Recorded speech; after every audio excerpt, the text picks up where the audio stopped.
Hello দর্শক, আসসালামু আলাইকুম। সবাই কেমন আছেন? আশা করি যে যেখানে আছেন ভালো আছেন, সুস্থ আছেন। আলহামদুলিল্লাহ, আমরাও আপনাদের দোয়া এবং ভালোবাসা নিয়েই ভালো আছি। আজকে আপনাদের সামনে আরও কিছু তথ্য নিয়ে আসলাম সাঈদ ফ্যামিলি। দর্শক, আজকে ভিডিওতে অনেক কিছু জানার আছে, অনেক কিছু শোনার বোঝার আছে।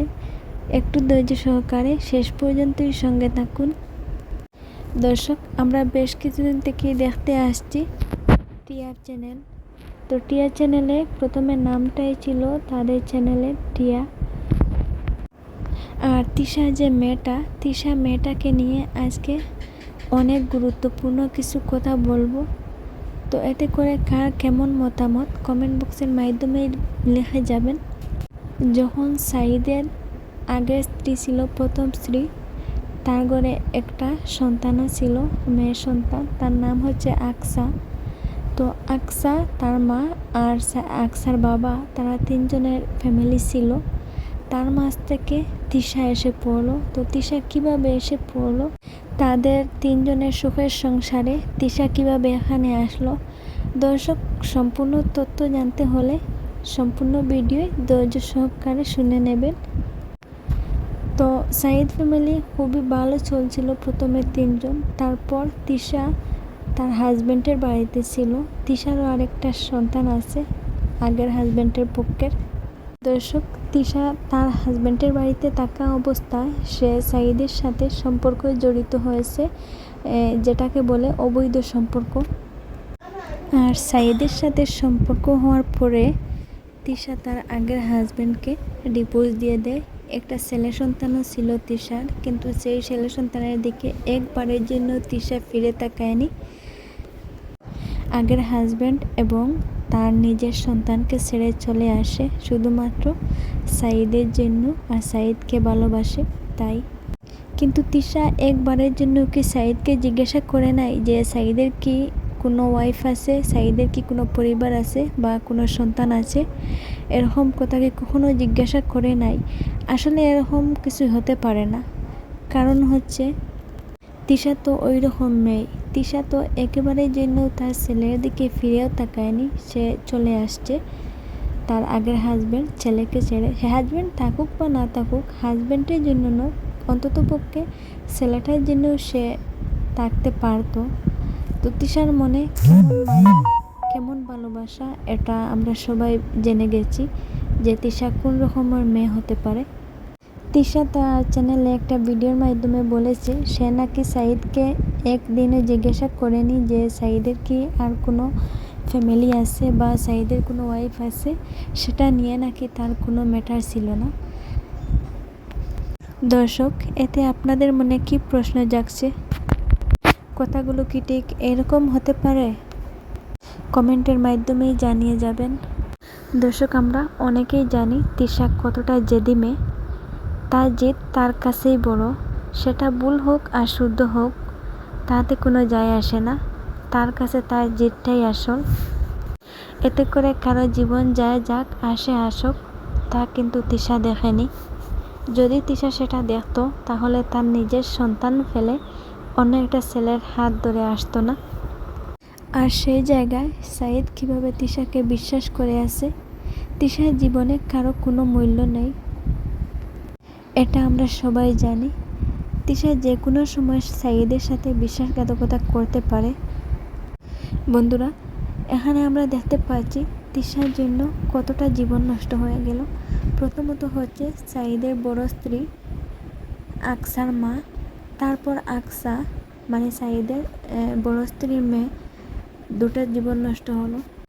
তারপর তিশা তার জেদের জন্য যে আহিকে তার হাজব্যান্ডের সাথে বিয়ে দিয়ে দিয়েছিল, শুধুমাত্র তার জেদের কারণেই প্রথমত আহির সাথে কিছুদিন ভালো ব্যবহার করেছে। তারপর আহিকে সরানোর জন্য যত প্রকার কৌশল অবলম্বন করা হয় ততটুকুই সে করেছে, জাস্ট আহিকে তাড়ানোর জন্য। দর্শক, এটা একদম বাস্তব সত্যি কথা। আহি যা যা বলেছে সব কিছুই সত্যি। তিশা সব কিছু অবলম্বন করেছে আহিকে তাড়ানোর জন্য। তাই শেষ পর্যায়ে আখাই আর থাকতে পারেনি তাদের ফ্যামিলিতে, তাই চলে যায় নিজের ছেলেকে নিয়ে। দেখুন তো বন্ধুরা, এখানে হচ্ছে আখির জীবন আর আখির বাচ্চার জীবন আয়াস, তারা দুজনের জীবন নষ্ট। প্রথমে 2টা জীবন নষ্ট, তারপর 2টা জীবন নষ্ট।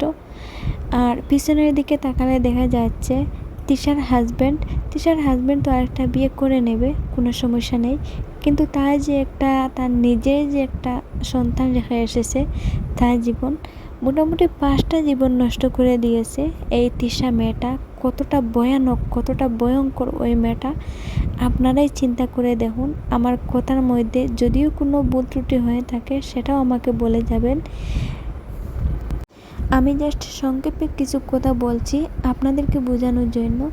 আপনারা একবার পিছন দিক, মধ্য দিক, সামনা দিক সব কিছু বিবেচনা করে দেখেন যে এখানে সব কিছুর মাস্টার মাইন্ড হচ্ছে একমাত্র তিশা। আজ তিশার জন্যই এতগুলা জীবন নষ্ট হয়ে গেল। তিশার মনের মধ্যে যদিও কোনো প্রকার দয়া মায়া যদি থাকতো তাহলে এতটা জীবন নষ্ট হতো না। আসলে তিশা হচ্ছে একটা লোভী মেয়ে, একটা স্বার্থপর, বিশ্বাসঘাতক, অত্যন্ত নিম্ন পর্যায়ের একটা মেয়ে হচ্ছে তিশা। আর প্রথমে কিন্তু তাদের চ্যানেলে এতটাও ভিউ ছিল না। যখন আহিকে তার সতীন বানিয়ে তাদের পরিবারে নিয়ে যায়, তখন থেকে তাদের চ্যানেলের মধ্যে ভিউ আসা আরম্ভ হয়েছে। তারপর তারা বিভিন্ন পেজ খুলেছে, চ্যানেল খুলেছে, মানে অনেকটা চ্যানেল পেজ আছে তাদের, শুধুমাত্র আহিকে তাদের পরিবারে নিয়ে যাওয়ার কারণে এত ভিউ ফলোয়ার্স তাদের হয়েছে। সেটার দিকেও কিন্তু একবার তাকায়নি তিশার কথা হচ্ছে তাদের চ্যানেল গ্রো হবে, তাদের পেজে ফলোয়ার বেশি হবে, এটাই কিন্তু তার চিন্তা ভাবনা ছিল। যখন দেখাচ্ছে ওই সব তাদের কমপ্লিট হয়ে গেছে, তখন থেকেই আখির সাথে খারাপ ব্যবহার, খারাপ আচরণ আরম্ভ করছে। তাই শেষ পর্যায়ে আখি আর তাদের সাথে থাকতে পারেনি। দর্শক, এখানে আখির কথা বাদ দেওয়া যাক, কিন্তু এই যে ছোট্ট নিষ্পাপ মাসুম একটা বাচ্চা, ওই বাচ্চাটার কথাও তো একবার চিন্তা করা দরকার, তাই না? মায়ের সাথে আছে ঠিক আছে, তবে সে বড় হয়ে তো তার বাবা দরকার। সে কাকে বাবা ডাকবে? তারও তো মনে একটা আক্ষেপ থেকে যাবে যে তার বাবা কই। আশেপাশের বাচ্চাগুলা মা বাবার সাথেই থাকছে, কিন্তু সে শুধু তার মায়ের সাথে থাকছে। শুধু যে এই সমস্যার সম্মুখীন আখির ছেলে আয়াস হচ্ছে তা কিন্তু না, এরকম সমস্যার সম্মুখীন কিন্তু বর্তমানে আকসাও হচ্ছে, সাইদের বড় স্ত্রীর মেয়ে। তিশা যা করেছে বা প্রথমে যা করেছিল সব কিছুই হচ্ছে তিশার অন্যায়। ওই অন্যায়গুলো ধরার জন্য কি কোনো লোক নেই? সে যে ভুলগুলো করছে, ওই ভুলগুলো তার চোখে কি পড়ে না একবারের জন্য? যদি কেউ ওই ভুলগুলো তার চোখের সামনে ধরিয়ে দিত, তাহলে হয়তো এতগুলো জীবন নষ্ট হতো না। আর যারা তিশার সাথে আছে, তিশার সাপোর্টে আছে, আসলেই তারা সঙ্গ দিচ্ছে তিশাকে। যদি কিছুটা প্রতিবাদ করতো তিশার প্রতি, তাহলে হয়তো একটু তিশা শুধরাতো। আর এখন তিশা একা হয়ে, সবাইকে তাড়িয়ে দিয়ে একা হয়ে স্বামীকে নিয়ে খুবই সুখে আছে, যা আমরা দেখতে পাচ্ছি সোশ্যাল মিডিয়ার মাধ্যমে।